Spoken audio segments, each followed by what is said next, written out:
नमस्कार अनि हार्दिक स्वागत छ तपाईलाई हाम्रो यो YouTube च्यानल डिजिटल वर्ल्ड नेपालमा। सधैँ जस्तै तपाईलाई हामीले विभिन्न किसिमका अपडेटहरु ल्याउने क्रममा आज तपाई कतै जब होल्डर त हुनुहुन्न के तपाई जबमा फ्रस्ट्रेटेड हुनुहुन्छ? यदि तपाई फ्रस्ट्रेटेड हुनुहुन्छ अर्थात तपाई जब गर्ने सोचमा हुनुहुन्छ भने यो भिडियो तपाईको लागि काम लाग्न सक्छ। अथवा अन्तिमसम्म तपाईले यो भिडियो हेर्नुभयो भने जबमा हामीले के गर्नु हुँदैन त, हामी जबमा कसरी चाहिँ सर्भाइभ गर्न सक्छौं अर्थात लामो समयसम्म कसरी हामी एकै प्रकारले रहन सक्छौं। यदि तपाईं हामी प्राइभेट जबसँग रिलेटेड छौं भने, यदि हामी प्राइभेट जबसँग रिलेटेड छौं भने हामी कसरी काम गर्नुपर्छ, हामीले कस्तो खालको व्यवहार गर्नुपर्छ हो, त्यसको लागि तपाई जब होल्डर हुनुहुन्छ भने पनि तपाईका लागि यो भिडियो काम लाग्न सक्छ। र तपाई यदि जब गर्ने सोचमा हुनुहुन्छ भने पनि तपाईका लागि यो भिडियो पक्कै पनि उपयोगी हुनेछ। हो, अझैसम्म पनि तपाईले यो च्यानललाई सब्स्क्राइब गर्नुभएको छैन भने सब्स्क्राइब गर्नु होला र नजिकै रहेको बेल आइकनमा क्लिक गर्नु होला, जसले गर्दा विभिन्न अपडेटहरु तपाईलाई हामीले ल्याएर आउनेछौं। यस च्यानलमा रहेर तपाईले शेयर मार्केटसँग अपडेटहरु पाउनुहुनेछ, फरेक्स सम्बन्धी अपडेट पाउनुहुनेछ, मोटिभेशनल कोट्सहरु पाउनुहुनेछ। त्यसैगरी तपाईको बिजनेस, तपाईको जब र मल्टिपल सोर्सेस अफ इन्कमलाई हामीले कसरी बढाउन सक्छौं, स्पेशली अनलाइनमा हामीले कसरी काम गर्न सक्छौं भन्ने बारेमा हामीले तपाईलाई विभिन्न अपडेटहरु लिएर आउने गर्छौं। अब लागौं आजको विषयवस्तुतर्फ। के तपाई जब गर्नुहुन्छ? हो, आजको यो कन्डिसनमा तपाई हामीले जब गर्नुपर्ने हुन्छ। जब गर्नुपर्ने विभिन्न कारणहरु हुन सक्छन्।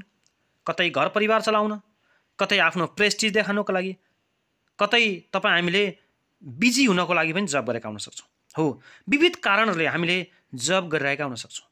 त्यो जब गर्ने क्रममा विभिन्न समस्याहरु आउन सक्छन्।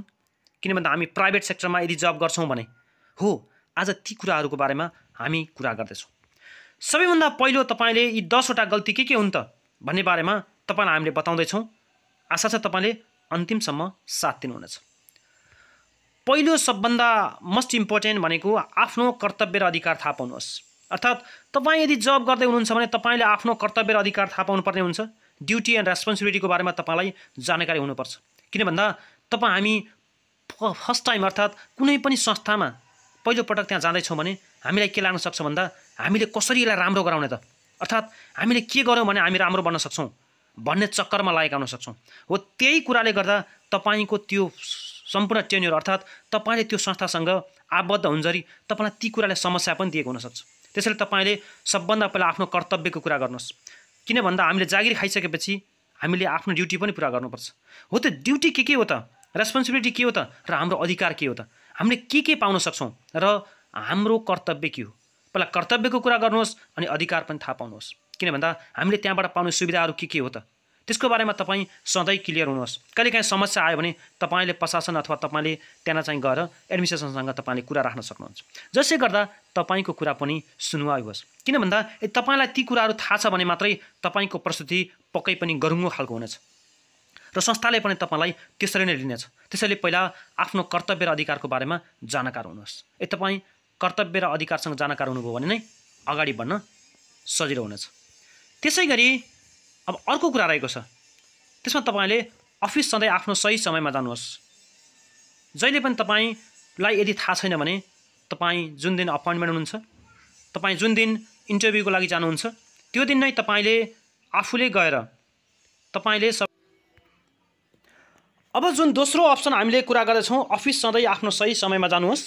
यसरी तपाईले जहिले पनि आफ्नो समय कुन त, हामीले अफिसलाई दिनुपर्ने समय अर्थात तपाई अफिसमा जानुपर्ने टाइम कुन, तपाईले जहिले पनि ख्याल गर्नुहोस् र तपाईले आफ्नो प्रिपरेसनको लागि मात्रै तपाई अलिकति अगाडि जानुहोस्। जसले गर्दा तपाई कतै बिजी हुनुहुन्छ, तपाई बिजी हुनुहुँदैन भने पनि तपाईले अफिसको लागि जुन समय दिनुभएको छ त्यो समय नै दिनुहोस्, जसले गर्दा तपाईको एउटा वेट बढ्नेछ। त्यसैले अफिस टाइम के हो त, तपाई कति बजे जानुपर्ने हो त्यसको बारेमा तपाई सधैँ क्लियर हुनुहोस् र सधैँ आफ्नो समयमा तपाई अफिसमा जानुहोस्। किन भन्दा समयभन्दा पछाडि जानु हुँदैन। हामीले जागिर गरिसकेपछि, हामीले जब गरिसकेपछि हामी आफ्नो टाइममा जानुपर्छ। टाइममा जानुपर्छको अर्थ तपाई यदि 10 बजे जानुपर्ने अफिस हो भने तपाई 9 बजे नै नजानुहोस्, तपाई 8 बजे नै गएर नबस्नुहोस्, जसले गर्दा तपाईको काम कतै छैन। तपाई त्यसैले गर्दा तपाई कतै न कतै तपाईको काम नभएको कारणले तपाई अफिसमा आएर टाइम पास गर्नु भएको छ भन्ने प्रशासनले बुझेको हुन सक्छ। त्यसैगरी अब अर्को एउटा अफिस सधैँ सही समयमा छाड्नुहोस्। किन भन्दा तपाईले यहाँनिर एउटा स्क्रिनमा देखिसक्नु भएको छ, एपीजे अब्दुल कलामले पनि यो कुरा भन्नुभएको छ, always leave office on time. तपाई यदि तपाईको अफिस टाइम, तपाई इन्ट्री हुने टाइम र एक्जिट हुने टाइम तपाईलाई थाहा छ पक्कै पनि, त्यो टाइममा तपाई यो work is never ending process भनेको तपाईँको काम कहिले पनि सकिँदैन। त्यसैले तपाईँ आफ्नो टाइममा तपाईँले अफिस छोड्नुपर्छ। तपाईँले एभ्रिडे तपाईँलाई अफिस टाइममा छोड्ने बानी भयो भने तपाईँलाई प्रशासनले अर्थात् अफिसले पनि यो मान्छे कतै बिजी छ, अर्थात् उसले हाम्रो टाइममा मात्रै काम गर्छ भन्ने बुझ्दछ। यदि तपाईँ अफिस टाइम भइसकेपछि पनि तपाईँ अफिसमा बस्ने बानी लगाउनु भयो भने तपाईँलाई प्रशासनले के बुझ्छ भन्दा यसको केही काम छैन, यसलाई यतिकै राखौँ न भन्ने भएर भोलिका दिनमा तपाईँलाई तपाईँको अफिस टाइमपछि पनि फ्रीमा काम गराउन सक्छ। अर्को कुरा, if you fall in life neither your boss nor client will offer you a helping hand your family and friends will. किन भन्दा तपाईँले अफिस मात्र हेरेर हुँदैन, तपाईँले परिवारलाई पनि हेर्नुपर्छ। तपाईँलाई अन्तिममा साथ दिने भनेको परिवार हुनेछ। त्यसैले तपाईँले आफ्नो अफिस जहिले पनि टाइममा छोड्नुहोस्। Leave office on time. त्यसैले तपाईँ धेरै बेर बसेर हार्डवर्किङ गर्नुभन्दा पनि तपाईँले स्मार्ट वर्क गर्न सिक्नुहोस्, अर्थात् तपाईँले आफ्नो टाइमलाई छुट्याउनुहोस्। यो टाइमभित्रमा मैले कति काम गर्न सक्छु त्यो अनुसार तपाईँले काम गर्नुहोस्। You did not study hard and struggle in life to becoming a machine. तपाईँ मेसिन जस्तो काम गर्ने हो, अर्थात् तपाईँ मेसिन जस्तो काम गर्ने होइन भन्ने पनि तपाईँलाई बुझ्नुहोस्। मेसिन जस्तो काम गर्ने हो कसरी भन्दा तपाईँ जसरी तपाईँ काम गर्नुहुन्छ फ्रुटफुल तरिकाले तपाईँले एक्टिभली तपाईँ काम गर्नुहोस् र काम भ्याइसकेपछि मेसिन जब बन्द हुन्छ त्यसरी नै तपाईँ टाइममा बन्द हुनुहोस्। यसरी तपाईँले जहिले पनि आफ्नो काम गर्दाखेरि टाइममा गर्नुहोस् र अफिस जहिले पनि टाइममा छोड्ने गर्नुहोस्। If your boss forces you to work late he she may be ineffective and have a meaningless life too, so forward this to him her. भनेको तपाईँलाई यदि तपाईँको बोसले ढिलोसम्म पनि काम गराउने कुरालाई तपाईँलाई फोर्स गर्नुहुन्छ, त्यो कुरा तपाईँलाई समस्या छ भने तपाईँले मजाले त्यसको मिनिङलेस लाइफको पनि कुरा गर्नुहोस्। किन भन्दा so forward this to him her, जसले यो कुरा इनएफेक्टिभ तरिकाले कुरा गरिरहेको छ त्यसलाई तपाईँले राम्रोसँग बुझाउनुहोस्। किन भन्दा तपाईँ जहिले पनि अफिस टाइममा छोड्नुभयो भने उसले के बुझ्नेछ भन्दाखेरि तपाईँ कतै बिजी हुनुहुन्छ। तपाईँको काम यो अफिस मात्र होइन, तर यसको अर्थ तपाईँले टाइम चाहिँ छोड्नु, आफ्नो अफिस टाइमलाई कहिले पनि नछोड्नु। तर अफिस टाइमभन्दा अगाडि आएर पनि नबस्नुहोस् र अफिसपछि कहिले पनि बस्ने काम नगर्नुहोस्। स्टिल इन अफिस, हेर्नुहोस् त तपाईँको अफिस कहिले, अहिलेसम्म पनि तपाईँ अफिसमा हुनुहुन्छ, न त तपाईँको लागि यो राम्रो हो न त अरू तपाईँको कोवर्करले पनि तपाईँलाई राम्रो मानेछ। त्यसैले तपाईँ time to say good bye. तपाईँले सम्झिनुहोस् यो कुरालाई। तपाईँको अफिस भ्याइएपछि गुड बाई भन्नुहोस्, तपाईँ आफ्नो टाइममा जानुहोस्, त्यसपछि तपाईँ आफ्नो काम गर्नुहोस्, तपाईँ रेस्ट गर्नुहोस्। तपाईँको त्यस्तो खालको जब छ भने भोलिको लागि प्रिपेयर गर्नुहोस्। तर बिना सित्तीमा तपाईँलाई केही पनि हुँदैन भने अफिसमा धेरै समय नबिताउनुहोस्। त्यसै गरी अर्को अप्सन छ, सकेसम्म कम बोल्नुहोस्। हो, तपाईँ यदि कुनै अफिसमा तपाईँ नयाँ हुनुहुन्छ भने तपाईँलाई सबै कुरा थाहा नहुनसक्छ, त्यसै सकेसम्म तपाईँ कम बोल्नुहोस्। Speak only when you feel that your words are better than your silence. बुद्धले भन्नुभएको छ, गौतम बुद्धले भन्नुभएको छ, तपाईँको साइलेन्सभन्दा, तपाईँको मौनताभन्दा महत्त्वपूर्ण तपाईँको आवाज अथवा तपाईँको साउन्ड अथवा तपाईँ वर्ड्स भयो भने मात्रै तपाईँ बोल्नुहोस्। किन भन्दा यो संसारमा नबोल्नेहरूसँग मान्छे जहिले पनि डराउँछ। तपाईँ यदि नबोलिकन बस्नुभयो भने मान्छेले के सोध्छ भन्दा यो मान्छे कस्तो हो त। तर तपाईँ आफ्नो तरिका खुत्रु केही बोल्न थाल्नुभयो भने सबै तपाईँको बारेमा जानकारी हुनेछ र तपाईँलाई मान्छेले अन्डर एस्टिमेट पनि गर्न सक्छ। त्यसरी तपाईँ सकेसम्म कम बोल्नुहोस्, नबोली नहुने काममा मात्र तपाईँ बोल्नुहोस्। Choose your words. तपाईँ जहिले पनि बोल्दाखेरि तपाईँले आफ्नो शब्दलाई चाहिँ चुज गर्नुहोस्। के भन्दा वर्ड्स ह्याभ पावर। तपाईँले स्क्रिनमा देखे जस्तै तपाईँको प्रत्येक शब्दको एउटा पावर हुनेछ, त्यो पावरको कुरा तपाईँले बुझ्नुहोस्। त्यसैले तपाईँ बोल्दाखेरि अत्यन्तै ख्याल गर्नुहोस्। किन भन्दा संस्थामा विभिन्न किसिमका मान्छेहरू हुने गर्छन्। तपाईँले संस्थामा विभिन्न किसिमका कोवर्कर्स, तपाईँका साथीहरू भेटाउनुहुन्छ र प्रत्येकको आफ्नो बिहेभियर हुन्छ। कसैले कुरा लगाएर मात्रै जागिर थामेका हुन्छन्, कसैले काम गरेर मात्रै जागिर थामेका हुन्छन्, कसैले हार्डवर्क गरेर मात्रै जागिर थामेका हुन्छन् र कसैले बोलेर मात्रै पनि जागिर थामेका हुन्छन्। त्यसरी तपाईँले सकेसम्म कम बोल्नुहोस्, जसले गर्दा तपाईँको बारेमा अर्काले थाहै नपाओस्, तपाईँले गर्न खोजेको के हो, तपाईँले अब के गर्दै हुनुहुन्छ भन्ने बारेमा जानकारी नहोस्। यसको अर्थ तपाईँलाई समस्या पऱ्यो भने पनि तपाईँ साइलेन्स बस्ने होइन। तपाईँ जब समस्यामा आउनुहुन्छ तपाईँ बोल्नु पऱ्यो। यदि त्यो कुराले तपाईँलाई डाइरेक्टली असर गर्छ, तपाईँलाई पर्सनली असर गर्छ भने तपाईँ बोल्न सुरु गर्नुहोस्। तर ग्रुपमा कुनै असर गर्छ भने तपाईँ बोल्न नलाग्नुहोस्। किन तपाईँ बोल्नुपर्छ? त्यसैले तपाईँ सकेसम्म कम बोल्नुहोस्। बोल्दाखेरि जहिले पनि राम्रो शब्द चुज गरेर मात्रै बोल्नुहोस्। किन भन्दा प्रत्येक शब्दको आफ्नो पावर हुनेछ। तपाईँले पोजिटिभली भनेको कुरालाई संस्थाले अर्थात् प्रशासनले त्यसलाई नेगेटिभ रूपमा लिन पनि सक्छ। किन भन्दा त्यो चिजलाई कसरी लिने भन्ने कुरा सबैको आफ्नो अधिकार हुनेछ। त्यसैले तपाईँ बोल्दाखेरि सकेसम्म कम बोल्नुहोस्, बोल्नै परे चाहिँ सोचेर बोल्नुहोस्। त्यसै गरी अर्को पोइन्ट छ, सहकर्मीलाई चिन्ने प्रयास गर्नुहोस्। हो, प्राइभेट सेक्टरको सबभन्दा ठुलो समस्या नै यही हो। के भन्दा तपाईँ हाम्रा सहकर्मी सबै जागिरे, सबै जब होल्डर भएर पनि त्यहाँ विभिन्न प्रकृतिका व्यक्तिहरू हुनुहुन्छ, अर्थात् तपाईँका साथीहरू हुनुहुन्छ। त्यसैले तपाईँ बोल्ने बेलामा जहिले पनि सोच्नुहोस् म कोसँग बोल्दैछु त, त्यो कुरा गर्नुहोस्। किन भन्दा त्यो संस्थामा विभिन्न पोस्टहरूका व्यक्तिहरू हुन सक्नुहुन्छ र प्राइभेट सेक्टरको एउटा खास समस्या भनेको तपाईँका कुरा अर्थात् तपाईँ को भन्ने कुरा बुझेर तपाईँको सामान्य कुरालाई लिएर ठुलो बनाएर प्रशासनसँग जाने व्यक्तिहरू पनि हुन्छन्। कतिले त्यही काम गरेर नै जागिर चलाइरहेका हुन्छन्। हो, त्यसैले तपाईँ सहकर्मीलाई चिन्ने प्रयास गर्नु। त्यसको लागि तपाईँ ऱ्यान्डमली क्वेसन गर्नुहोस्। कहिलेकाहीँ तपाईँले सोध्नुहोस् यस्तो के हो र भनेर सामान्य कुरा गर्नुभयो भने उसले बताउनेछ ऊ कस्तो खालको व्यक्ति हो भन्ने तपाईँलाई पक्कै पनि चिन्नुहुनेछ। त्यसैले सहकर्मीलाई सबभन्दा पहिला चिन्नुहोस्। किन भन्दा सबैसँग त्यही कुरा नगर्नुहोस्, सबैसँग सेम व्यवहार नगर्नुहोस्। त्यसैले सकेसम्म कम बोल्नुहोस् र सहकर्मीलाई चिनिसकेपछि तपाईँ त्यही खालको व्यवहार गर्नुहुन्छ। किन भन्दा तपाईँ के बोल्ने त, तपाईँले त्यो कुरा बोल्दा तपाईँलाई समस्या हुन्छ कि नै, अर्थात् संस्थालाई कुनै समस्या हुन्छ कि नै। त्यसैले तपाईँ बोल्दा जहिले पनि ख्याल गर्नुहोस् र सहकर्मी तपाईँ कोसँग बोल्दै हुनुहुन्छ त, तपाईँले बोलेको कुरालाई कहाँसम्म जान्छ त, त्यो व्यक्तिको व्यवहार कस्तो छ त, त्यो व्यक्ति कसरी चलिरहेको छ भन्ने कुरालाई तपाईँले सकेसम्म चाहिँ चिन्ने प्रयास गर्नुहोस्। जब तपाईँले सहकर्मीलाई चिन्नुहुन्छ नि तपाईँलाई गाह्रो हुँदैन। कोसँग बोल्ने भन्ने कुरा तपाईँलाई अटोमेटिक सिक्नुहुनेछ। त्यसैले सहकर्मीलाई सकेसम्म चिन्ने प्रयास गर्नुहोस्। किन त्यहाँ ब्याक बाइटर्स पनि छन्, त्यहाँबाट कुरा लिएर जाने मान्छे पनि छन्, तपाईँलाई सहयोग गर्ने मान्छे पनि छन्, संस्थाको विपरीतमा पनि छन्, संस्थासँगै चल्ने पनि छन्, संस्थाको भलो चाहने पनि त्यहाँनिर छन्, संस्थाको भलो नचाहने पनि छन्। त्यसैले तपाईँले गरेको कुरालाई मान्छेले कसरी लिन्छ भन्ने थाहा हुँदैन। त्यसैले तपाईँ सहकर्मीलाई चिन्ने गर्नुहोस्। त्यसै गरी अर्को कुरा छ, नचाहिने काममा जाने नहुनुहोस्। यो मोस्ट इम्पोर्टेन्ट कुरा हो। जहिले पनि जब हामी जबमा जान्छौँ, एउटा संस्थासँग आबद्ध हुन्छौँ, हामीलाई के हुन्छ भन्दा म यो ठाउँको नयाँ हो, त्यसैले मैले मरिमेटेर काम गर्नुपर्छ। मरिमेटेर काम गर्ने क्रममा संस्थाले तपाईँलाई first impression is last impression भनेको तपाईँ सुरुमा जसरी तपाईँ त्यहाँनिर इन्ट्री हुनुभयो, तपाईँ जुन काम गर्नुभयो नि संस्थाले त्यही रूपमा लिएको हुन्छ।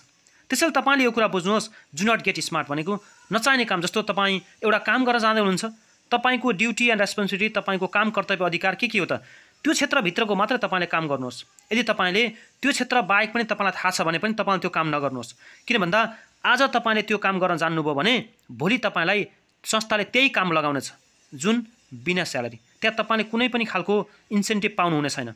संस्थाले तपाईँलाई अलराउन्डर घोषित गर्नेछ र तपाईँलाई सबै काम लगाउनेछ। तपाईँ एकछिन पनि फ्री बस्न पाउनुहुन्न र तपाईँले त्यति पैसा पाउनुहुन्छ, तपाईँले त्यति रिन्युमरेसन पाउनु छ, तपाईँले त्यति मात्रै पारिश्रमिक पाउनुहुनेछ जुन तपाईँको एग्रिमेन्ट पेपरमा छ। त्यो बाहेक तपाईँले बढी पाउनु हुँदैन। त्यसैले कहिलेकाहीँ it is not my job भन्न पनि सिक्नुहोस्, कहिलेकाहीँ नो भन्न पनि सिक्नुहोस्। यदि संस्थाले प्रशासनले तपाईँलाई यो काम गर्दा के हुन्छ भन्यो भने तपाईँको यदि त्योसँग रिलेटेड छ, तपाईँको ड्युटी नै त्यही हो भने तपाईँले नो भन्न मिल्दैन। किन भन्दा हाम्रो त्यो ड्युटी हो। तर तपाईँले त्यो काम नगर्दा पनि तपाईँलाई असर पर्दैन भने तपाईँले त्यो काम नगर्नुहोस्। किन भन्दा तपाईँले आज त्यो काम गर्नुभयो भने भोलि तपाईँले त्यही काम नै गर्नुपर्छ।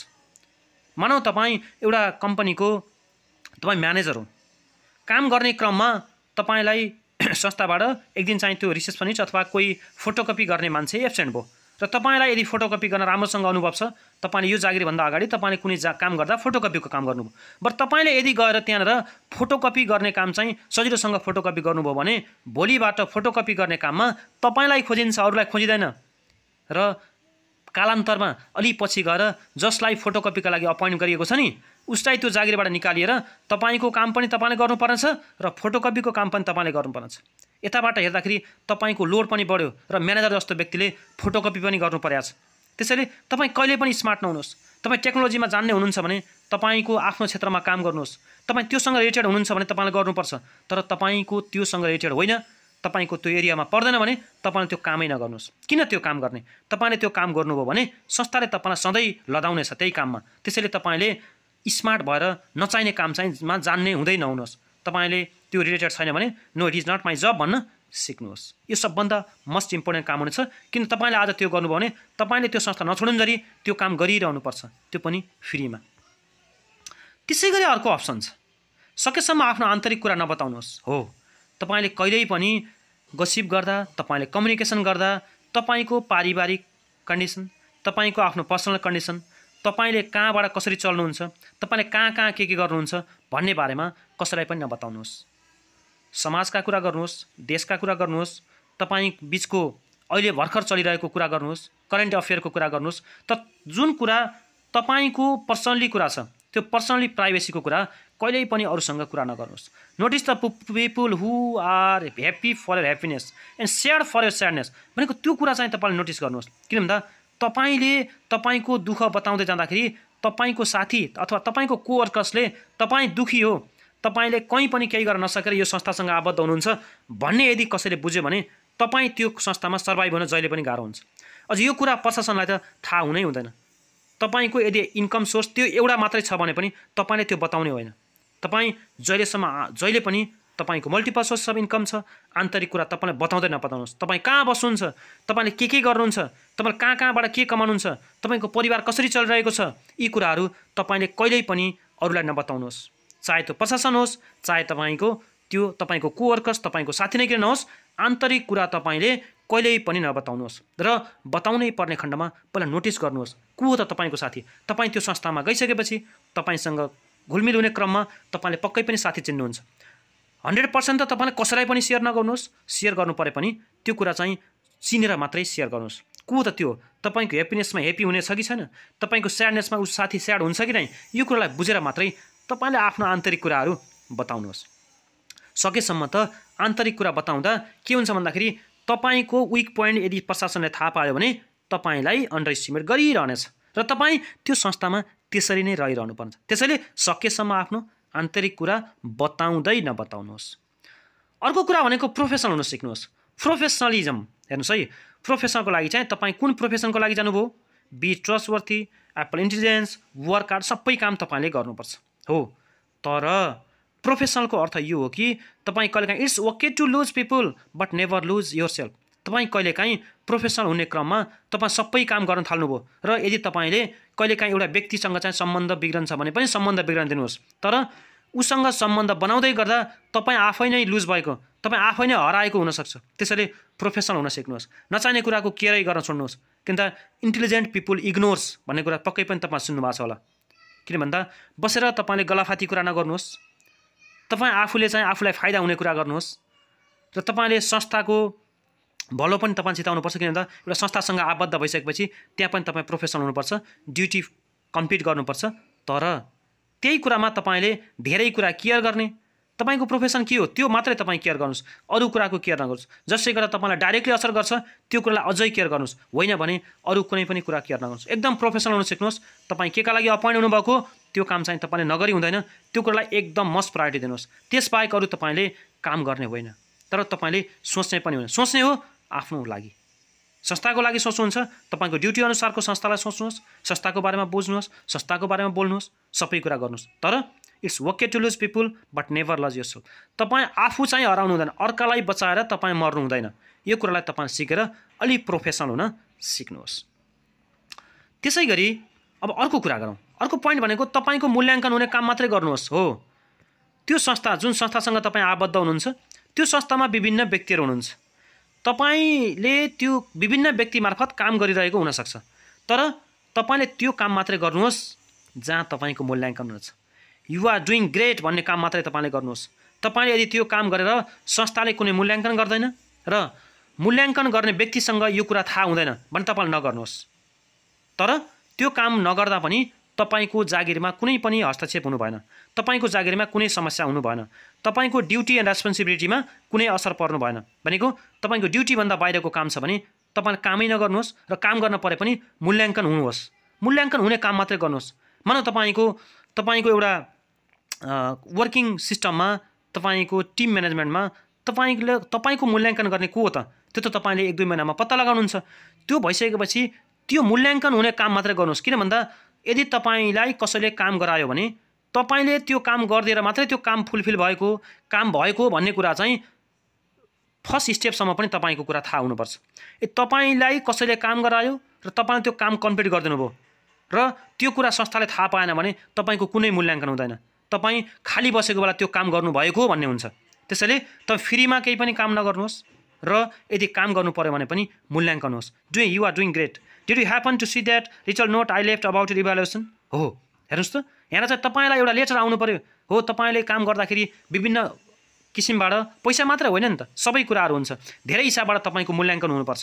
हो मूल्याङ्कन हुने मात्रै काम गर्नुहोस्। तपाईँको मूल्याङ्कन हुँदैन भने त्यो काम गर्दै नगर्नुहोस्। त्यसैले मैले फेरि पनि तपाईँलाई हामी के बताइरह्यौँ भन्दा तपाईको काम गर्ने क्रममा तपाईको मूल्याङ्कन गर्ने फिल्डसम्म त्यो स्टेजसम्म तपाईको कुरा पुग्नुपर्छ र तपाईले गर्दा नै त्यो काम सफल भएको हो भन्ने कुरा हुन्छ भने तपाईँ काम गर्नुहोस्, होइन भने तपाईको मूल्याङ्कन नहुने काम गर्दै नगर्नुहोस्। त्यसैले जहिले पनि तपाईको मूल्याङ्कन हुने काम छ भने गर्नुहोस्, होइन भने मूल्याङ्कन नहुने काम पटक्कै तपाईँ गर्दै नगर्नुहोस्। किन भन्दा त्यतिखेर तपाईले काम गरिदिएका कारण अर्काले क्रेडिट लिएको हुन्छ र जसले तपाईँलाई काम दिएको हो उसले भन्दैन मैले यो काम गरेँ मात्रै भन्छ। त्यहाँ तपाईँलाई थाहा छैन, तपाईँ बिजी हुनुभयो, तपाईँको टाइम वेस्ट भयो, तपाईँले मेहनत गर्नुभयो, सबै काम गर्नुभयो, तर तपाईँले काम गर्नुभएको हो भन्ने कुरा कसैलाई पनि थाहा हुँदैन। कसैलाई थाहा हुन्छ? कसैले काम गरेको हुन्छ? जसलाई तपाईँले त्यो काम दिएको। त्यसैले तपाईँको मूल्याङ्कनबाट डाइरेक्ट काम पर्छ भने तपाईँ लेभल 1 बाट काम गर्नुहोस्, लेभल 2, 3 बाट काम हो भने त्यसलाई सोचेर मात्रै काम गर्नुहोस्, अथवा काम गर्ने क्रममा त्यो मूल्याङ्कन होस्, जसले गर्दा तपाईँलाई प्रमोसनमा सजिलो होस्, तपाईँको अरू पर्फर्मेन्समा सजिलो होस्, तपाईँको इभ्यालुएसनमा पनि सजिलो होस्। त्यसै गरी अब हामी अन्तिम पोइन्ट अर्थात् 10औं पोइन्ट वैकल्पिक आयको बारेमा पनि सोच्ने गर्नुहोस्। हो, तपाईले पक्कै पनि अहिले भर्खरै हाम्रो भूषण दाहाल अर्थात् हाम्रो पत्रकार जो भूषण दाहालको बारेमा पनि तपाईँले भिडियो हेरिसक्नु भएको छ होला। उहाँले भन्नुभएको छ मैले 30 वर्षमा मात्रै मेरो अट्याचमेन्ट टुवर्ड्स माई जब भन्ने कुरा बल्ल थाहा पाएँ र यो 30 वर्ष लाग्यो मलाई द्रव्य चाहिन्छ अर्थात् पैसा चाहिन्छ भन्ने कुरा। म संस्थासँग म जागिरसँग यति अट्याच भएँ कि मैले त्यो जागिर छोड्नै सकिनँ र 30 वर्षको अन्तरालमा खोइ त पैसा जागिर गरेँ, जिन्दगी चलाएँ, मलाई रिकग्निसन छ, सबैले मलाई चिन्छन्, तर के छैन? पैसा छैन।